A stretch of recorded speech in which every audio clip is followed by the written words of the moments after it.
સાહેબ અંજલિ મેડમ અને હેમાબેન ઓળખો છો ને, એ એમ જ નથી પહોંચ્યા, એમ જ ત્યાં નથી પહોંચ્યા. બોલા તો શું કામ લાગ્યું? વેલ્યુઝ. લાઈફમાં અમુક વેલ્યુઝ હોવી જોઈએ કે આ વેલ્યુ છે તો એ લઈ જશે આગળ અને એની જાતે લઈ જશે, વધવું નહીં પડે. આમાંના કેટલા લોકોને થોડુંક 5 મિનિટનો સમય લઉં ચાલશે કે તાકાત છે ને સાંભળવાની? હા, મને થોડું ઓછું સંભળાય છે. હા, જાતે છે. તો આમાંના કેટલા લોકોને એવું લાગે છે કે મારા મમ્મી પપ્પા મને સમજી જ નથી શકતા? ટ્રુલી, હા, બી ઓનેસ્ટ. હમણાં જ અંજલિ મેડમે સરસ હોમવર્ક આપ્યું છે, પ્રમાણિકતાથી કરવું. આ અહીંયા કરવામાં આવેલું હોમવર્ક છે કે મારા મમ્મી પપ્પાનું કંઈ કહેવા માંગુ છું પણ એ મને સમજી નથી શકતા, એવું ક્યારેક કોઈકને લાગતું હશે. ઓકે, હાથ ઊંચો ના થાય તો એ મનમાં જે પ્રશ્ન છે એને મૂકી રાખજો. પણ એ જે પેરેન્ટ્સ છે ને, એ માતા પિતા, એ ઘણું જોઈ શકે છે જે આપણે નથી જોઈ શકતા. એમની પાસે એક અનુભવનો નિચોડ છે અને આપણા સમાજમાં એવું કહેવામાં આવે છે કે વાળ સફેદ કરવા હોય તો ના થાય. આજકાલ લોકો વાળ કાળા કરાવવા જાય, કલર કરીને વાળ સફેદ ના થાય, અનુભવ વાળને સફેદ બનાવે. એના માટે ઘણું બધું હોય. તો એટલું હું આપણી વચ્ચે બેઠેલી બહેનોને એટલું ચોક્કસ કહીશ કે મમ્મી પપ્પા કહે એ જ કરવું જ, એવું ફોર્સ ક્યારેય નહીં કરું કોઈને મારા તરફથી. પણ હું એવું કહીશ કે એમને સાંભળજો, એમને ધ્યાનથી સાંભળજો. એ કેમ એવું કહી રહ્યા છે? કારણ કે એમને તમારી ચિંતા છે. હા, ક્યાંક ચિંતા અને પોઝેશન વચ્ચેનું અંતર શોધી કાઢશો, તમે શીખી લેશો. પણ મમ્મી પપ્પાને સાંભળજો પ્લીઝ. એ બહુ જ કન્સર્નથી આપણે કશું કહી રહ્યા છે. કેમ એવું લાગે આપણને ખબર છે મમ્મી પપ્પા મને સમજી નથી શકતા? કારણ કે આપણી અંદર આ ઉંમરમાં એક કોમળ હૃદય છે, ટેન્ડર હાર્ટ છે અને પેલું ઉછળતું મન છે જેને બધું જ કરી બતાવવું છે. તો હમણાં જે હેમાબેને કહ્યું અત્યાર સુધીનો ઇતિહાસ, અને આઈ એમ સો ગ્રેટફુલ કે ઘણી બધી વસ્તુ મને નથી ખબર જે આજે ખબર પડી. તો અત્યાર સુધી આ સ્ત્રી વૈદિકથી અહીંયા આવી ગઈ, હવે આગળ શું એના વિશે આપણે થોડી વાતો કરીશું. તો આપણી પાસે અહીંયા હમણાં જે છે ને એક કોમળ હૃદય છે અને એની સાથે એવું એક ઉછળતું મન છે કે બધું જ કરી બતાવવું છે. હા યા ના, હું કશું કરી જ શકું છું. એક અંતરાનો થનગનાટ છે યૌવનીનો અને હોવો જ. તો એના માટે કરવું હોય તો શું જોઈએ? તો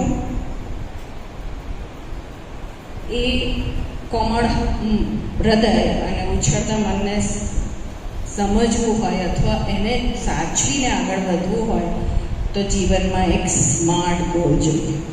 સ્માર્ટ ગોલ, ધ્યેય. એનું નામ હું સ્માર્ટ એટલે કહું છું કે ધ્યેય એવો હોવો જોઈએ એસ ફોર સ્પેસિફિક. મને તો સુખ જોઈએ છે. અરે સુખની વ્યાખ્યા બહુ અલગ છે બધા માટે. તો સ્પેસિફિક. એમ ફોર મેઝરેબલ, એને માપી શકાય એવો ગોલ હોવો જોઈએ. એ ફોર અચીવેબલ, ખરેખર મેળવી શકાય એવો હોવો જોઈએ. હું તો હમણાં જઈને ચંદ્ર પર રહેવાનું શરૂ કરું, એને ગોલ ના થાય. રિયાલિસ્ટિક હોવો જોઈએ કે આ વાસ્તવિકતામાં આપ કશું કરી શકશો. અને ટાઈમ બાઉન્ડ હોવો જોઈએ. The most important thing is time bound. તો ખાલી એક નાનકડું એક વાક્ય ખાલી અમારા જીવનનું કહું છું કે જ્યારે અમે આજે દ્રષ્ટિ નેત્રાલય શરૂ કર્યું ને 32 વર્ષ પહેલાં, ત્યારે પહેલા દિવસથી એવું નક્કી કરીને બેઠા હતા. આ સ્માર્ટ ગોલ વિશે કહ્યું છું. 2020માં ટાઈમ બાઉન્ડ, 2020માં દાહોદ, ગુજરાતનું દાહોદ, મધ્યપ્રદેશનું વાંસવાડા અને રાજસ્થાનનું વાંસવાડા અને મધ્યપ્રદેશનું ઝાબુઆ, એને આપણે અવોઇડેબલ બ્લાઇન્ડનેસ ફ્રી કરીને છોડીશું. છે રિયાલિસ્ટિક, છે ટાઈમ બાઉન્ડ, છે અચીવેબલ. એવું નથી કહ્યું બધાનું અંધત્વ નાબૂદ કરી નાખીશું, ઇમ્પોસિબલ. એવું નથી કહ્યું કે અંત જન્મે જ નહીં. અવોઇડેબલ બ્લાઇન્ડનેસને કાઢીશું કે જેનાથી એ અંધત્વ નાબૂદ આપણે કરી જ શકીએ છીએ એના વિશેનું ધ્યેય. આ એક સામાન્ય ઉદાહરણ હતું. સો આજે એક હોમવર્ક બીજું પણ છે કે you will set your smart goal. શું કહ્યું? S for specific, M for measurable, A for achieve, R for realistic and T for time bound. એવો એક ધ્યેય જીવનમાં હશે ને તો આ કોમળ મન અને ઉછળતું કૂદતું થનગનાટ યૌવનને સાચવી શકશો, કારણ કે એમાં વેલ્યુઝ એડ થશે જીવનમાં. આ તો મને કરવું છે, બાકીનું બધું આવી જશે. કશા પાછળ ભાગવું નહીં પડે, પેલું ધ્યેય જ બધે લઈ જશે. અને એનાથી શું શીખશો ખબર છે? પ્રાયોરિટીઝ. જીવનના કઈ ક્ષણે કઈ વસ્તુને પ્રાયોરિટી આપવી એ આ સ્માર્ટ ગોલમાંથી આવશે જ આવશે. એમાં અનુભવથી હું છું એટલે આવશે. ખબર પડશે કે આ ક્ષણે હું આ છું, અત્યારે હું સ્ટુડન્ટ છું, તો ઘરે જઈને દીકરી છું અને મારે આ કરવું છે, મારે મારા ધ્યેય પણ આટલું વર્ક કરવું છે. અને સ્માર્ટ ગોલના ટુકડા કરીને નાના નાના ધ્યેયમાં વહેંચતા શીખી જશે અને એની જાતે આવશે. કેટલા લોકોને સરસ તૈયાર થવું ગમે? મને તો બહુ જ ગમે ને.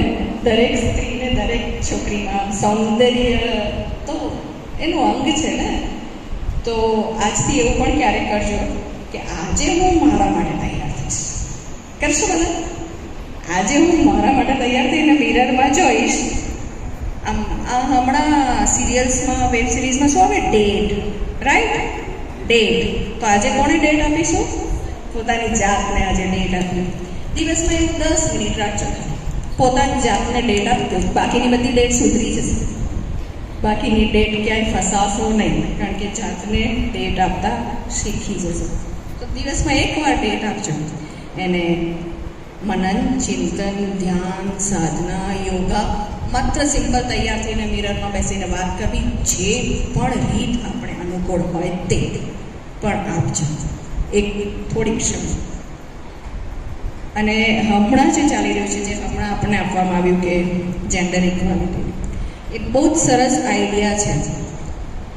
મારું ખાલી એના માટે થોડું કહેવું છે કે એટલું સુંદર વ્યક્તિત્વ છે ને સ્ત્રી, દીકરી, માં, બેન, જે પણ હોય, એટલું સુંદર છે. નથી આપણે એમના સમફળી થવું, નથી આપણે એમના ઉપર જવું, નથી આપણે એમના નીચે જવું. અહીંયા કોઈ પાસે એક સિક્કો છે, કોઈન.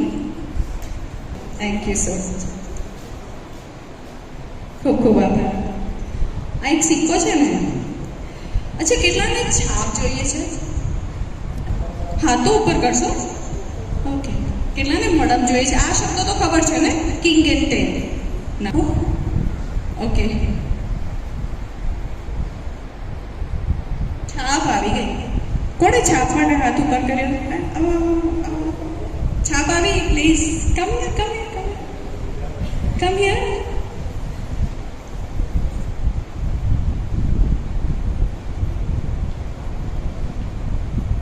શું નામ બેટા આપનું?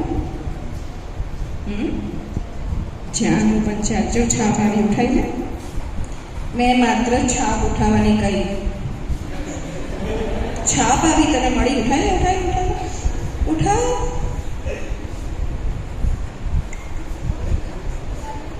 હા, છાપ ઉઠાવે તો મળમ આવે જ, ક્યાં જાય? તો સ્ત્રી અને પુરુષ છે ને, એ આવા કોમ્પ્લિમેન્ટરી છે એકબીજાને. ઉપરથી જુઓ, 3 ડાયમેન્શનલ સિક્કાને આમ ઉપરથી જોશો. અચ્છા, પૈસા ખરીદવા બી જાઓ તો આપણે એક બાજુ કોઈ કશું પ્રિન્ટ નથી કરેલું, ચાલે જ માર્કેટમાં? ના ચાલે ને, રૂપિયાની વેલ્યુ જ નથી. તો જીવનની વેલ્યુ જ નથી પુરુષ વગર. Don't compete, just compliment. જે છો એ જ બનીને રહો ને. સુંદર સ્ત્રી હાર્ટ એ જ બન્યું. પણ એનામાં એટલું બધું સરસ છે, જે હેમાબેને કહ્યું કે ભગવાનની વ્યાખ્યા એવી કહેવાય કે ભગવાન કશું ક્રિએટ કરે ને, જ્યારે કશું સર્જન કરે ને, તો ભગવાન તો પૂર્ણ ભગવાન જ રહે. હા એના એ થોડી અધૂરા થઈ જાય, એમ કશું કાપી દીધું. એવી રીતે સ્ત્રી જ્યારે બાળકને જન્મ આપે ને, ત્યારે એ ક્યારેય અધૂરી ના થાય, એની પૂર્ણતા વધે. એટલે જ એ કુદરત છે અને એટલે જ એ ઈશ્વર છે. તો એને સરસ સાચવી રાખો ને. મારી અંદર એક સુંદર હાર્ટ છે, હું બહુ જ ક્રિએટિવ છું. હું બધું જ કરીશ, just B complimentary to the man of the society. જે છો એને પૂરક છીએ એને સમજી લો કે આપણે એકબીજાના પૂરક છીએ. સો my last punchline I can say is listen to your parents. Don't say yes when you want to say no. I like this. આ જનરેશનમાં એવું છે કે આંખે મમ્મી પપ્પા ના પાડતા શીખ્યા છે.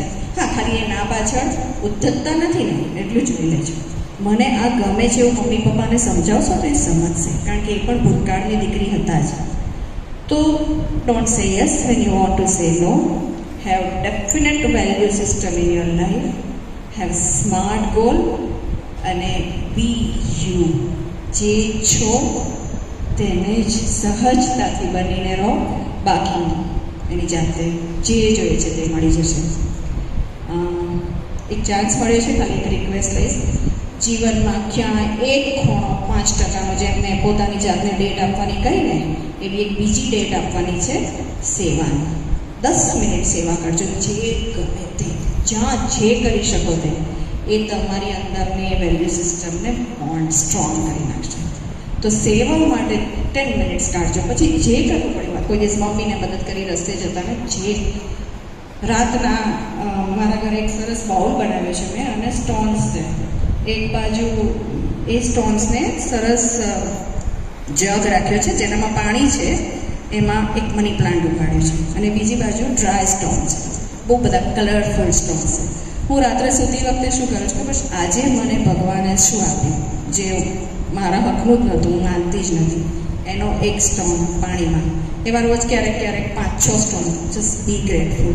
તો પેલું મની પ્લાન્ટ મસ્ત ઉગે છે, કારણ કે એને પાણી મળતું જાય છે. So when you be grateful, grace flows. કૃપા એની જાતે વરસશે જો આપણી અંદર આભારી બનવાનું આવી જશે તો. So be you whatever you are. ઉદ્ધત નહીં, અંદરનો સુંદર આત્મા જે બક્ષે. અને લાસ્ટ દૃષ્ટિ નેત્રાલયને એવી ઘણી બધી થનગનતી યૌવન છોકરીઓ છોકરાઓની સેવા માટે, અને આપને કશું કરવું હોય જીવનમાં, ખાલી સમય માટે થોડીક પૈસાની પણ તકલીફ હોય તો ભણ્યા સિવાયના સમયમાં ઓપન ઇન્વિટેશન છે. મારો નંબર લઈ શકો છો. જ્યારે પણ કોઈને પણ કંઈ પણ જરૂર હોય કે મને આ કરવું છે, we are always ready for you. I M thankful two. હવે મંચસ્થ બિરાજમાન નહીં કહીશ, આપણે બધા એકબીજાને પોતાની જાતને થેન્ક યુ કહીશું. Let's spend. હા,